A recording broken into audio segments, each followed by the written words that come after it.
Je devais faire de base des reading vlogs pour ce Pumpkin Autumn Challenge et eh bien j'étais en plein montage quand je me suis rendu compte que c'était beaucoup trop long, que j'aimais pas du tout ce que j'avais filmé et du coup j'ai préféré retourner une vidéo plutôt bilan où je vous parlerai de toutes mes lectures que j'ai faites. Donc désolé pour ceux qui s'attendaient à un reading vlog mais je vais quand même vous parler de toutes mes lectures. Alors il y a eu beaucoup de déceptions. Il y a eu des bonnes lectures, mais il n'y a pas eu énormément de coups de cœur. Il y en a eu un en particulier, et bah, je vais vous parler de ça tout de suite. Bon, avant de commencer, déjà je remercie encore Guimauve qui chaque année nous prépare un challenge très réussi, c'est super bien fait avec toutes ces catégories et tout ça, et moi j'ai eu beaucoup de plaisir à faire ce challenge. En plus c'était mon premier, et je trouve que pour le premier Pumpkin que je fais, je l'ai plutôt bien réussi. Le premier menu de ce challenge, c'était Automne frissonnant. Et moi, j'ai validé les 4 catégories de ce menu. Donc le premier, c'était Je suis Médée, vieux crocodile, où il fallait choisir une lecture de trahison, thriller, policier, horreur, épouvante.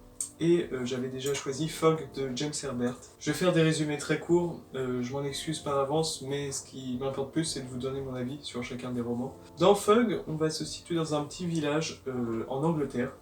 Et d'un coup, il est 10 h du matin, une faille va s'ouvrir au milieu de la route, une grande crevasse, et de cette crevasse va s'échapper un brouillard. Donc évidemment, il y avait des gens sur cette route et il y a plusieurs morts, c'est une catastrophe évidemment. Le gouvernement va prendre en charge tout ça et au final, nous, on va suivre John Ullman, un agent du gouvernement, qui était par hasard sur les lieux de cette catastrophe. Il va inhaler le brouillard qui s'est échappé de cette faille, il va devenir fou, il va être hospitalisé et sera guéri au bout de 2 semaines, mais il se trouve que ce brouillard va continuer son chemin, il ne va jamais partir. Ce brouillard ressemble beaucoup au fog anglais, la purée de pois pour nous, sauf qu'il est jaunâtre et partout où il passe, les gens sont victimes de crises de démence. Donc nous on va suivre John Ullman qui va essayer de percer un peu tous les mystères et surtout sa mission principale c'est de sauver le monde. Au début j'étais vraiment à fond dans ce récit, l'écriture est très fluide, c'est pas tant de l'horreur que ça au final, il y a un côté très gore parce que les crises de démence sont vraiment très bien expliquées et donc je mets des trigger warnings là-dessus parce que c'est vraiment dégoûtant à certains moments. Mais l'écriture était fluide, donc on suit John Ullman et on va alterner un chapitre où on suit l'intrigue principale, ce brouillard, John Ullman et tout ça, et un autre chapitre d'une personne que James Herbert va décrire, va présenter et qui va être confrontée au brouillard. Et là-dedans, j'ai retrouvé, au début en tout cas, un petit peu de l'écriture de King. Stephen King recommande cet auteur et ce roman. Au final, c'est pas du tout la même plume, mais en fait, ce livre, James Herbert, c'est un auteur qui a commencé à écrire avant King, et on sent que Fogg a pu inspirer Brume. Je ne sais pas si dans les dates c'est cohérent, mais en tout cas, ça pourrait l'être parce que c'est à peu près le même pitch. Le problème, c'est que au début, il y a un rythme assez frénétique, toujours dans l'action, bien que les personnages soient hyper bien posés, donc ça c'est génial, mais le truc, c'est que on arrive à un moment où il y a l'intrigue qui stagne. On ne sait pas où ça va. Et puis, ça va être ça jusqu'à la fin du roman. Le monde devient un peu apocalyptique et c'est tout. C'est tout.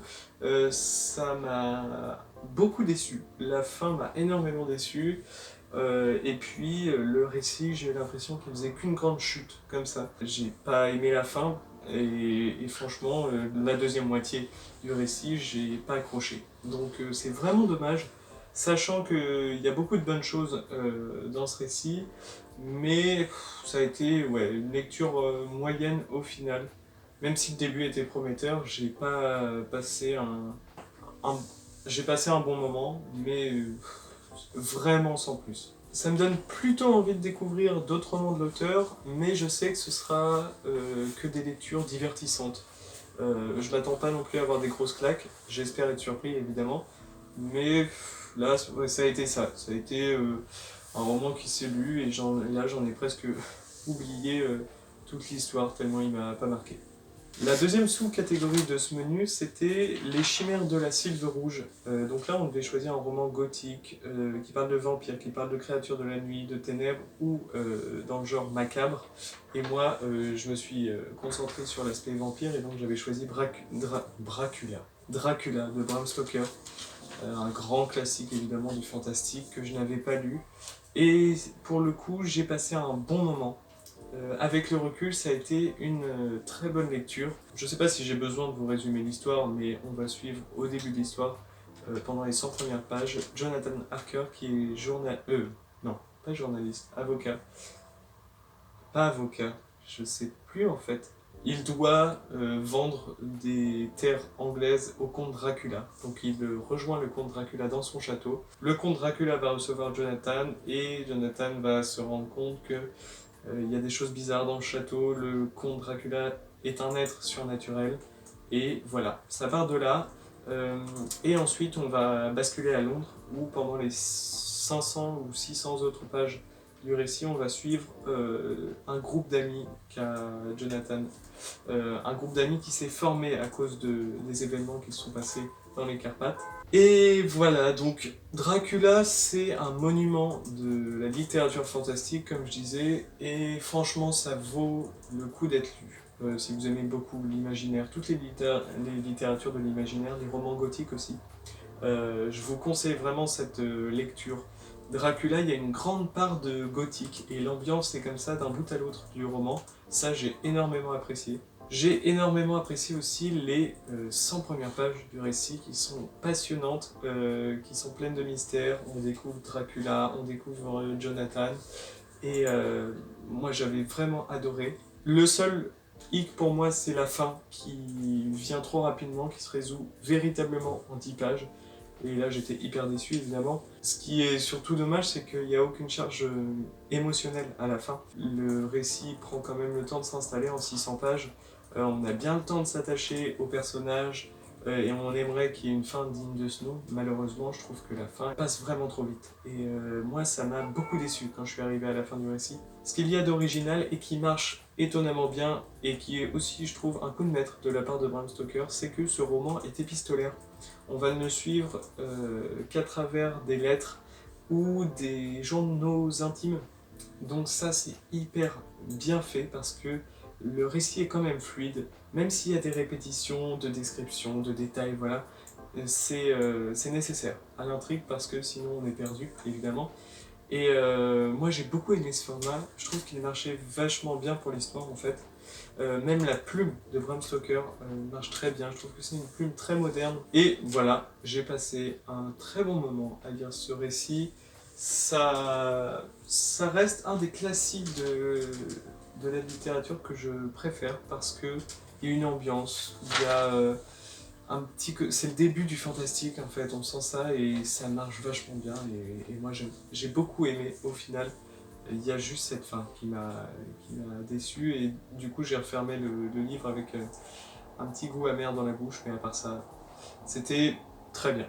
Pour la troisième catégorie, les supplices de la Belladone, il fallait lire un livre avec une couverture noire.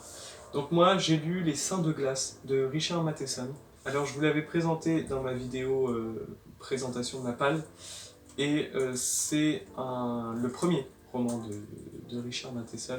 Le premier roman qu'il ait écrit, un roman policier, et donc je savais pas trop à quoi m'attendre parce que moi j'ai lu Je suis une légende de cet auteur qui est pour le coup un grand classique de la littérature fantastique aussi. C'est un grand classique de la SF fantastique.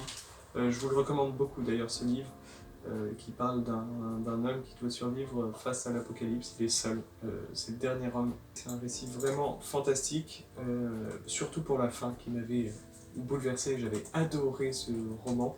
Le film est nettement moins bon avec Will Smith, je vous le recommande pas du tout d'ailleurs. Tout ce qu'il y a d'intéressant dans le livre est complètement détruit dans le film, donc pour moi ça n'a pas vraiment d'intérêt cette adaptation.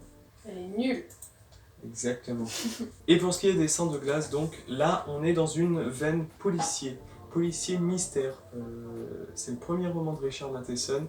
Honnêtement, ça a été une déception. Quand j'ai refermé le livre, j'étais déçu, mais avec le recul, je trouve qu'il y a une chose de bien dans ce roman, c'est l'ambiance. L'ambiance qui est toujours très mystérieuse, on ne sait jamais trop où on va. On part d'une enquête classique, en fait, on va suivre David. David qui est écrivain, il me semble. Il rencontre un jour Peggy sur la plage, dont il va tomber amoureux. Peggy est très secrète, mystérieuse, elle est récemment veuve, en fait. Et donc, ils vont se mettre ensemble, ils vont fricoter. S'ajoute à ça le meilleur ami de David, Jim, qui est aussi apparemment en couple avec Peggy, on comprend pas trop, ou alors il séduit Peggy, on sait pas, et c'est ça. L'intrigue va se lier à ces trois personnages, il va y avoir des meurtres, on sait pas qui a fait quoi, et jusqu'au bout du récit, je vous dis, c'est cette ambiance moi, qui m'a beaucoup plu. Cette ambiance de mystère total. La fin, on s'y attend, évidemment, c'est pour ça que j'ai été déçu en fait. Mais en même temps, il y a la dernière phrase qui marche toujours dans des récits courts comme ça, je trouve, et qui a fait remonter un peu le niveau global de tout ce livre. Pour moi, il y a deux défauts principaux à ce livre. Le premier, c'est la narration qui est des fois très étrange, qui m'a un peu perdu. Alors je sais pas si c'est lié au fait que le livre est empreint de mystère et que du coup même dans la narration, Richard Matheson a fait en sorte qu'on comprenne pas trop certaines choses. Mais moi ça m'a perdu, donc là j'ai été un peu dérangé. Et ensuite la seconde chose, c'est que c'est bourré de commentaires sexistes, machistes. J'en ai marre, voilà, j'en ai marre de lire des livres avec ça. Moi ça m'a perturbé dans ma lecture. Donc au final, je peux pas vraiment aimer un livre où il y a autant de réflexions comme ça. Et ça m'a saoulé, honnêtement, ça m'a saoulé. Par contre, le peu d'action qu'il y avait dans ce roman, j'ai adoré. Vraiment parce que on est tout le temps dans le mystère, on est tout le temps dans quelque chose qui bouge pas trop au final, même si il y a beaucoup de discussions entre Peggy, David, Jim et des événements qui se passent avec les morts, tout ça. Mais il y a peu d'action vraiment où on est tenu en haleine par ça. Il y a une scène dans le roman qui dure 10 pages, je crois, où c'est bourré d'action, et là pour le coup ça m'a vraiment tenu en haleine. J'étais totalement à fond dans le récit, et j'ai beaucoup aimé ça. Cette part d'action, je trouve qu'elle a été vraiment bien faite.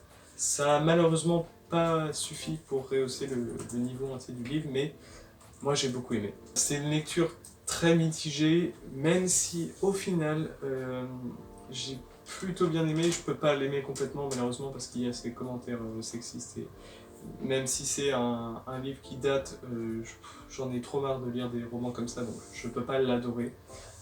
Et je l'aime pas non plus complètement. Ça a été encore une fois une lecture moyenne, tout simplement. Je vais quand même me lancer dans le deuxième roman de l'auteur policier, et le deuxième roman aussi qu'il a écrit. Le titre c'est Jour de fureur, je compte le lire dans pas longtemps. C'est le même format, on est sur du 180 pages, un récit policier de folie. D'ailleurs, ce côté folie était aussi abordé, mais légèrement, dans Les Seins de glace. Et là, dans Jour de fureur, j'espère que ce sera un peu plus haletant. Je vois qu'il y a plus de dialogue, qu'il y a plus de choses comme ça. Je vous en reparlerai de toute façon. Mais j'espère que ce sera une meilleure lecture au final que Les Seins de glace, qui m'a laissé de glace. On a rarement fait vidéo plus efficace. Et la dernière sous-catégorie de ce menu se nomme Esprit es-tu là. Pour le coup, il fallait lire un livre qui rejoignait la catégorie des fantômes, fantômes du passé, histoire de famille, ou une lecture historique, ou encore un classique.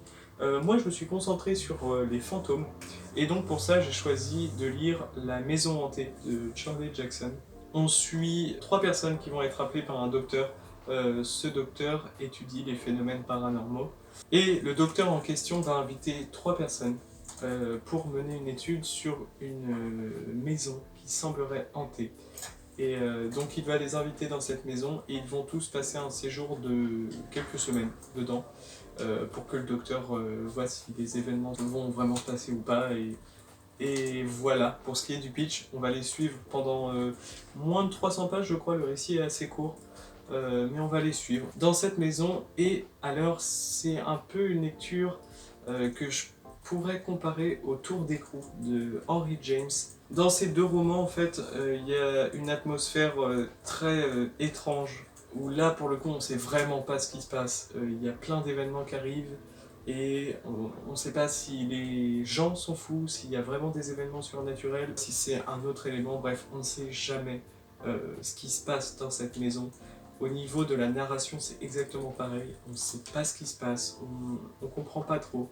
Mais en même temps, il y a un côté addictif, parce que des fois ça ressemble à une pièce de théâtre où il y a des dialogues qui sont vraiment bien écrits, qui sont vraiment intelligents et qui marchent pour tout ce qui est étrange, du coup fantastique. Parce que là, ce roman, c'est totalement un roman du fantastique. De base, le fantastique, c'est des événements surnaturels qui arrivent dans notre monde réel, qui doit aussi ne pas être rationnel. Et dans le fantastique, on doit aussi ne jamais savoir si les événements qui se déroulent sont bien réels ou alors si c'est le protagoniste ou celui qui parle dans le récit qui est fou et qui imagine tout ça. Et là, pour le coup, La Maison Hantée, c'est vraiment un roman qui appartient à cette catégorie.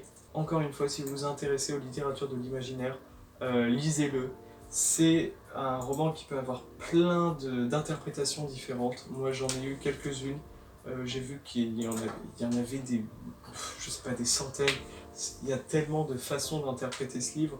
Et, euh, et les romans comme ça, où il y a plein de façons d'interpréter le propos, je pense que c'est intéressant de les lire parce qu'on ne peut avoir qu'une expérience unique de ce genre de roman qui nous appartiendra. Et c'est toujours intéressant de voir ça en fait lors d'une lecture. Moi, ça m'a plu. Alors, La Maison Hantée, je pense pas que ça restera un de mes grands classiques et je pense qu'au final, je l'ai pas non plus adoré. Ça a été une très bonne lecture, très intéressante et j'aime faire des lectures intéressantes. Malheureusement, il n'y a pas eu ce coup de cœur. Même si au niveau de la plume, j'ai beaucoup aimé, et c'est un petit coup de cœur pour la plume de l'autrice. Je lirai d'autres de ses romans, d'ailleurs La Loterie solaire m'intrigue pas mal. Je peux pas dire que j'ai adoré, mais j'ai beaucoup aimé.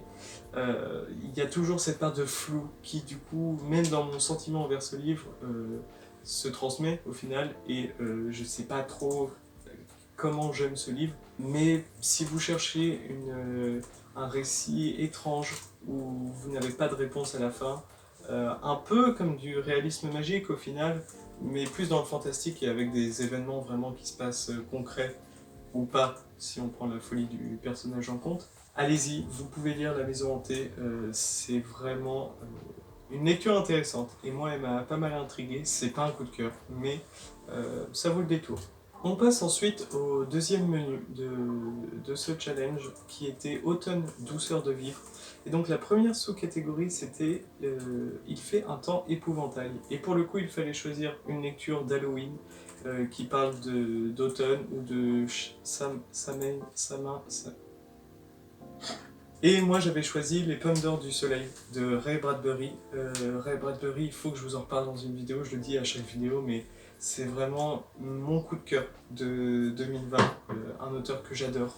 Et cette lecture a confirmé ça, même si au final, je dois le dire, ça a été, je pense, la lecture la moins meilleure de cet auteur. Les Pommes d'Or du Soleil, c'est un recueil de nouvelles. Bradbury, je vous l'ai déjà dit, mais il a écrit énormément de nouvelles et peu de romans en comparaison. Dans Les Pommes d'Or du Soleil, on n'a aucun fil rouge, comme c'était le cas dans Chroniques martiennes et L'Homme illustré, les deux autres recueils de nouvelles que j'ai lus de l'auteur. Et peut-être que déjà ma petite déception, ça vient en partie de ça, parce que du coup ça fait beaucoup d'histoires. Là on a 22 nouvelles dans ce recueil, et moi je les ai enchaînées en 3 jours, ou 4, je sais pas, parce que j'adore cet auteur et je veux en lire un maximum, donc dès que je retrouve sa pub, je peux pas m'arrêter de lire. Et peut-être que ça a été une erreur, de ne pas faire durer le livre plus longtemps, de plus apprécier chaque mot qu'il écrit, parce que franchement je trouve que c'est tellement beau parfois. Et en même temps, je sais pas si ça aurait changé grand chose, parce que je trouve que globalement, il y a beaucoup de récits qui m'ont paru un peu anecdotiques en comparaison au précédent recueil de nouvelles. Là, je pense que sur les 22 nouvelles, il y en a 8-9 qui m'ont paru anecdotiques. C'est quand même pas mal de nouvelles où j'étais là à lire et juste j'appréciais la plume de Bradbury, mais l'histoire en elle-même, soit elle n'était pas très originale, soit elle m'intéressait pas plus que ça.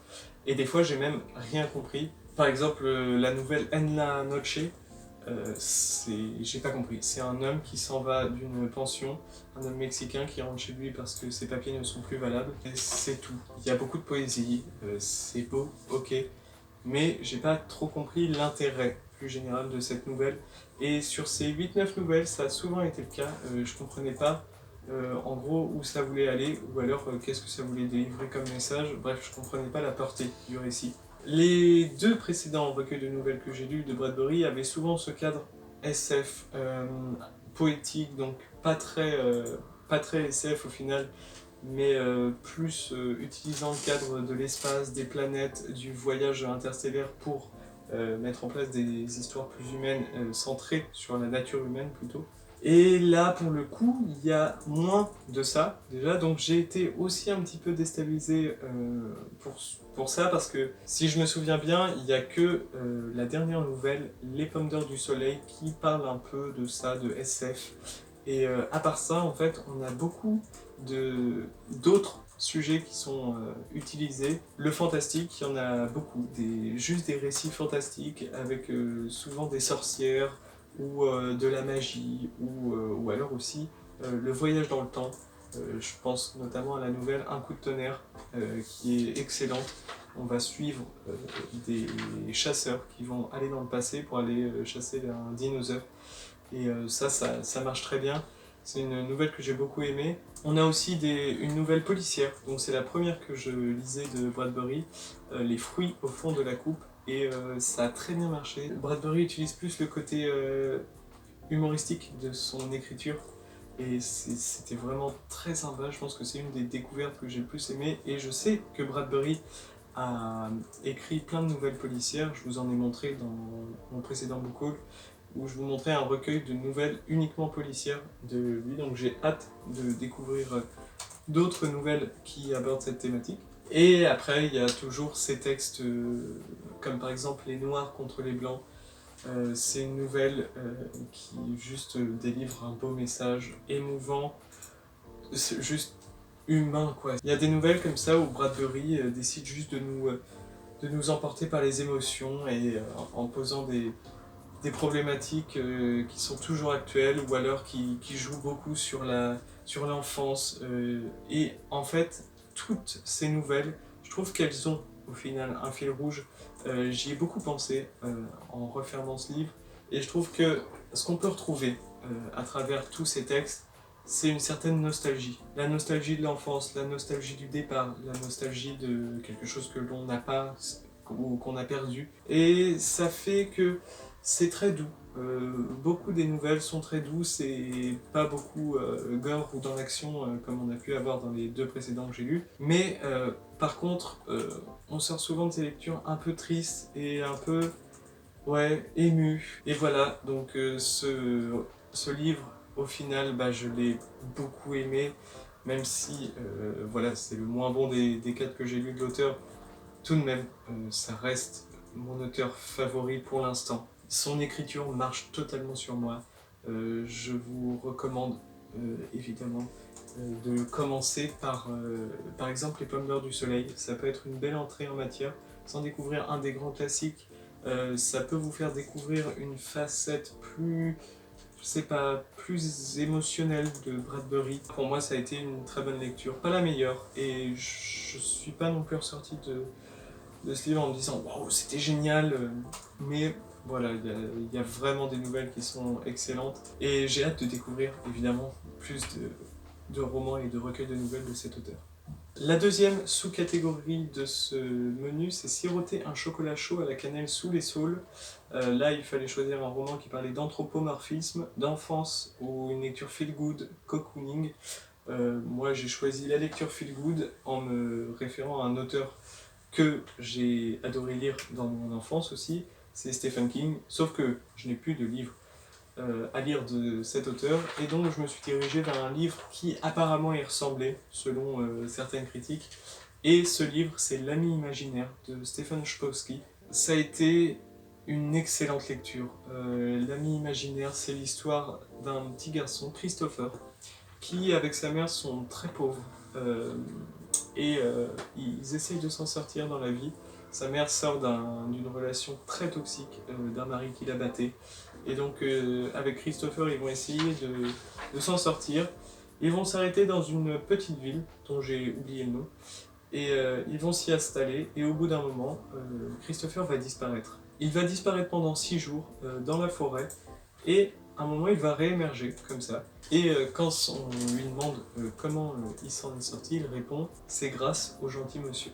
C'est totalement un résumé qui fait penser à King. Et en fait, je crois que Sapkowski a voulu rendre hommage à cet auteur dans ce roman parce que y a tout ce qui définit King qui se retrouve un peu dans ce livre. Je trouve qu'il y a énormément de références à beaucoup de ses récits, notamment Dreamcatcher. J'ai beaucoup pensé à ce roman en lisant L'ami imaginaire. Je trouve que c'est de celui-là, je pense, dont Sapkowski a fait l'hommage un peu. Franchement, j'ai adoré ma lecture. Les personnages ont été une véritable claque. C'est les personnages les plus puissants que j'ai lus depuis un bon bout de temps.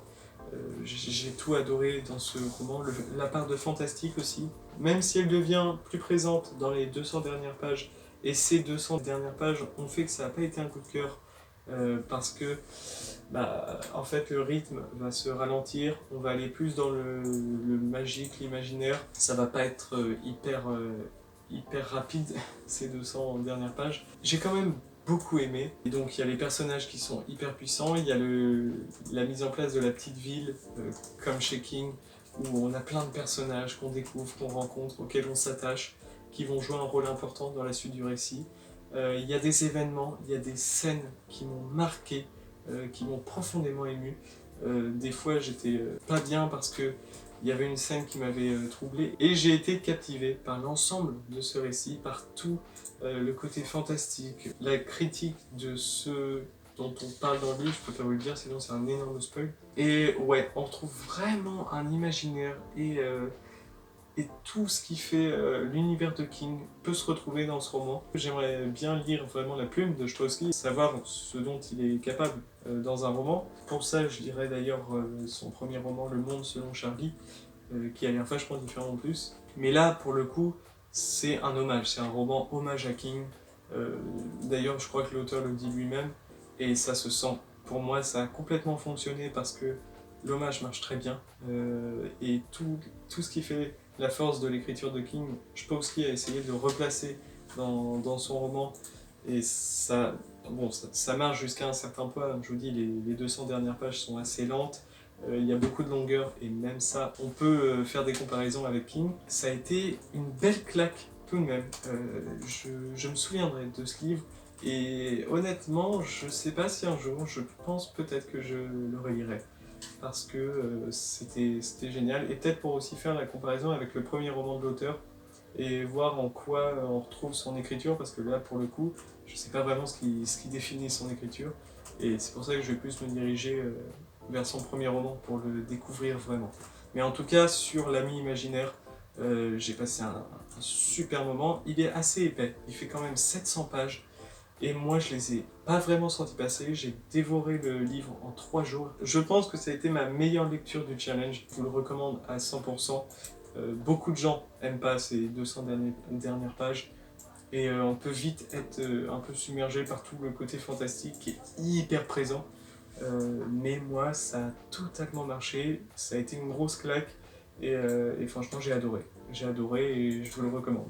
La troisième catégorie, Fafnir ton assiette, sinon pas de piécettes. Il fallait parler d'un livre, lire un livre qui parlait de créatures légendaires, de fantastique, petits peuples, féeries, légendes, mythes et contes. Alors moi je me suis concentré sur les contes, et j'avais choisi les contes du chat perché de Marcel Aimé, que je n'ai pas lu au final. Je ne l'ai pas lu parce que j'ai pas eu le temps, et puis j'allais le lire juste après le recueil de nouvelles de Bradbury, et il se trouve que les contes du chat perché, c'est des contes, et je crois qu'il y en a 12, donc ça fait un peu recueil de nouvelles. J'avais pas envie de me replonger dans un recueil de nouvelles, donc je l'ai pas lu au final. Mais c'est pas grave parce que je le lirai un jour, j'ai vraiment envie de découvrir ce livre et il m'intrigue pas mal.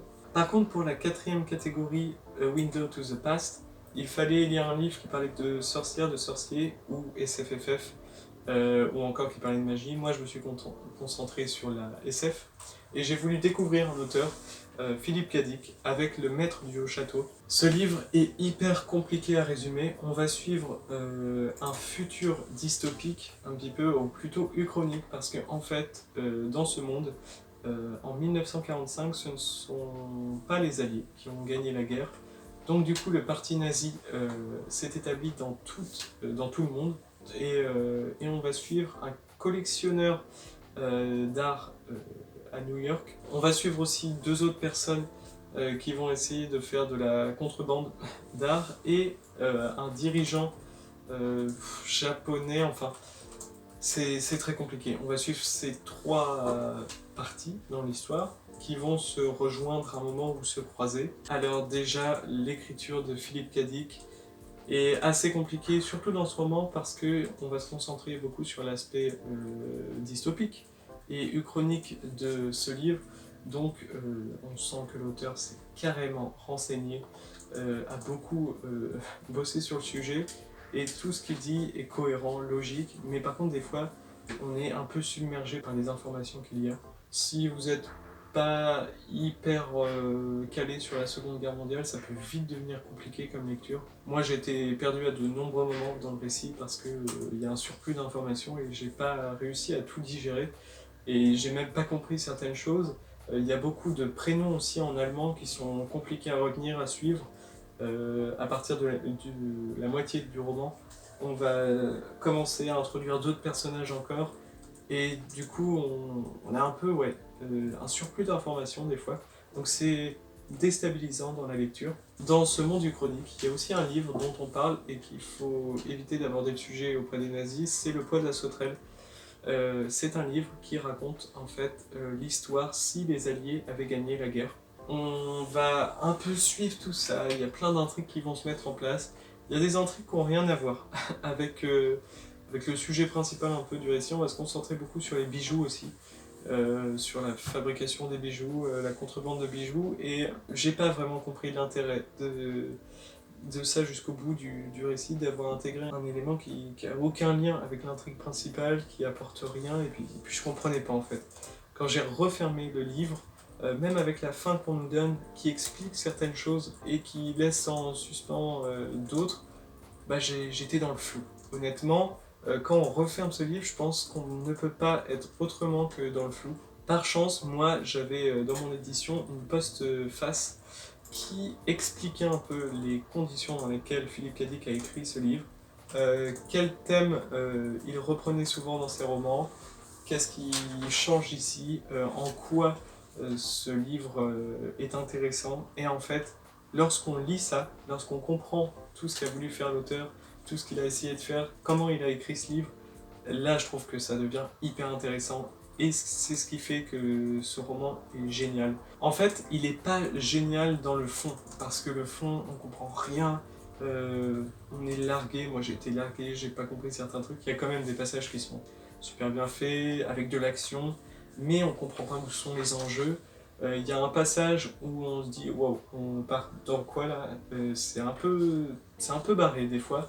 Et en fait, quand on comprend la forme, là je trouve qu'il y a une autre dimension au livre. J'étais impressionné par le tour de force de l'auteur. Ça vaut le coup de lire le roman, de pas comprendre, et d'après découvrir un peu toutes ces thématiques qui nous sont cachées dans le récit. C'était une lecture intéressante du coup. J'ai rien compris pendant ces 400 pages, et après, j'ai compris que j'allais lire d'autres livres de l'auteur. Il a une façon d'écrire qui est très fluide, c'est pas inaccessible. Le monde dans lequel se déroule l'histoire, c'est le nôtre, mais dans un univers dystopique uchronique. C'est très intéressant, et en fait, je comprenais pas pourquoi il avait gagné le prix Hugo en fermant le livre. Je me disais, mais ça n'a pas de sens, ça n'a pas de lien, tout ça, il n'y a pas d'enjeu à cette histoire, pourquoi il a gagné le prix Hugo. Et en fait, si, je comprends pourquoi, c'est un livre... c'est génial. La forme est géniale, le fond est moins accessible, mais franchement, ça vaut le coup d'être lu. Si vous aimez la SF, allez-y, mais je pense que c'est pas vraiment un roman qu'on peut classer dans la SF pure et dure. C'est un roman uchronique sur, mais alors SF, je sais pas vraiment. En tout cas, c'est un outsider un peu. Je sais pas comment le classer ce roman, mais le contexte d'écriture est hyper intéressant. Et si vous l'avez lu il y a quelques années ou récemment et que vous n'avez pas compris l'enjeu de l'histoire, intéressez-vous un peu à la façon dont Philippe K. Dick l'a écrit et qu'est-ce qu'il a voulu transmettre dans ce roman, qu'est-ce qui est véritablement dit.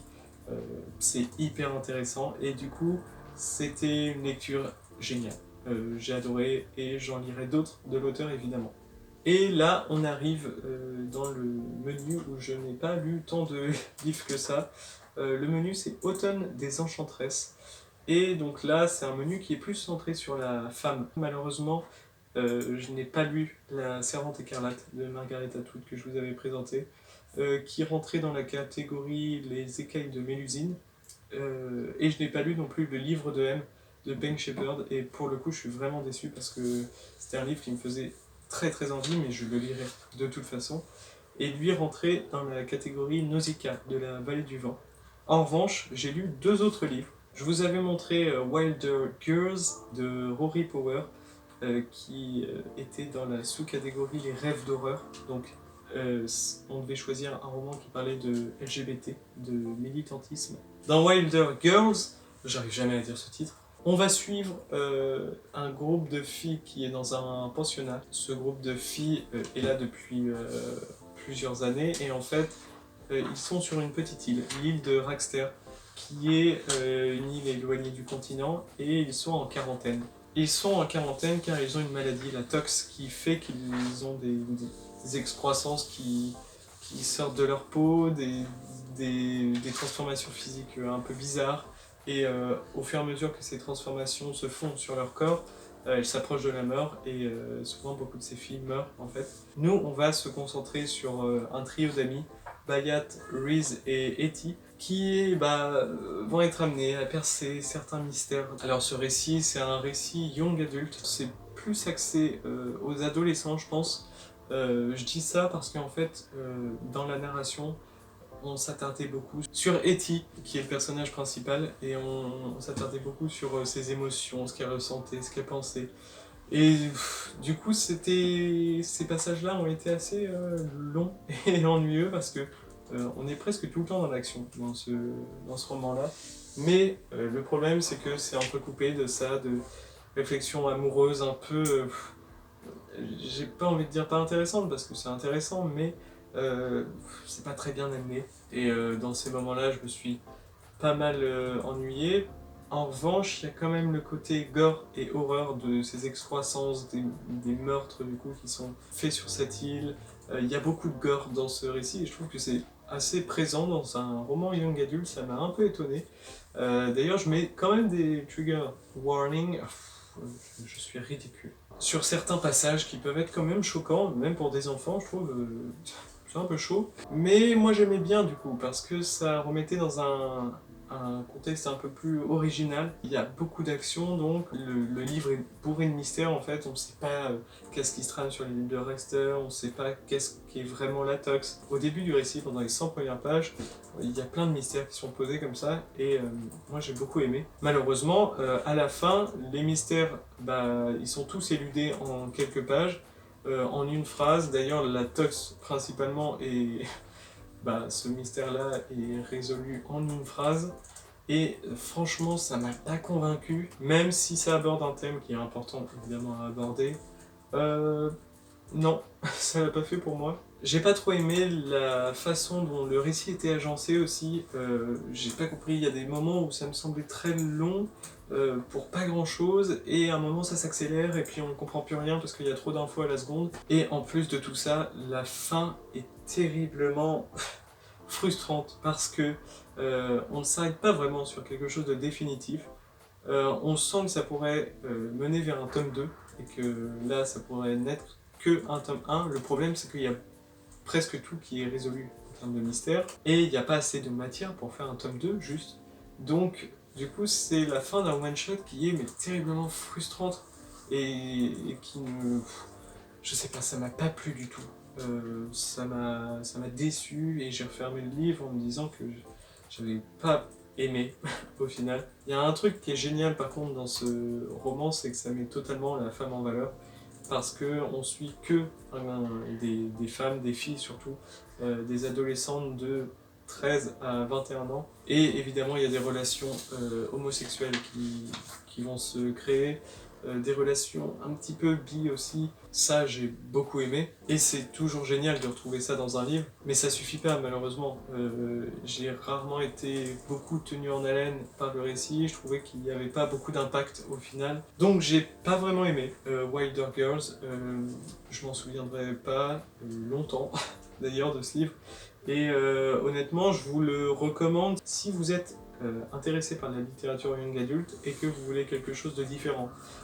Parce que je pense que tout le côté gore et horreur, on retrouve pas énormément ça dans le young adulte.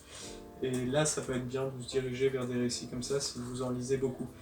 Pour ma part, moi j'en lis très peu, d'ailleurs j'en ai pas lu depuis 7 ans, c'était mon premier livre de young adulte, mais j'en tenterai d'autres, et je pense que c'est juste le livre en lui-même qui marche pas avec moi en tout cas. Et enfin, la dernière catégorie que j'ai validée de ce challenge, c'est Sarah Bernhardt, Monstre sacré. Pour le coup, il fallait sortir un peu de ma zone de confort, et là il fallait lire de la dramaturgie, ou une pièce de théâtre, ou un livre en rapport avec l'art. Ce que j'ai fait, c'est que j'ai pris un livre que j'ai pas l'habitude de lire, j'ai changé un peu de genre, j'ai lu de la poésie, et j'ai décidé de lire en entier Les Fleurs du Mal de Charles Baudelaire. Je pense que tout le monde connaît, mais le fait de les lire en entier, ça a été une lecture vraiment géniale. J'adore ces poèmes fantastiques, comme Les Sept Vieillards, que je connaissais pas et que j'ai adoré. Je trouve que c'est juste trop bien. C'est une sorte d'histoire, mais bien mis en mots. Le style de Charles Baudelaire est vraiment génial, c'est ce que j'ai adoré.